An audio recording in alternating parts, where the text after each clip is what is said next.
How to change language on DataCamp. Are you guys facing issues to change the language on DataCamp website? If that's so, then this video might help you out.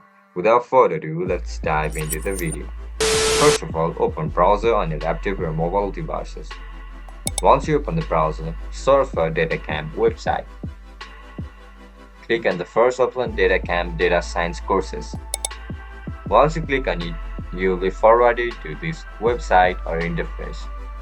Once you enter this interface, look at the top right corner of the screen where you will be able to see this EN icon or this Earth icon. Just simply tap on it. After you click on it, you'll be provided with multiple languages like Dutch, Spanish, French, Italiano, Portuguese, and many other options. For example, if you want to change it to Spanish, just simply tap on Spanish. After you click on Spanish, your website will be refreshed in order to change the language. So as you guys can see, our language has been instantly changed.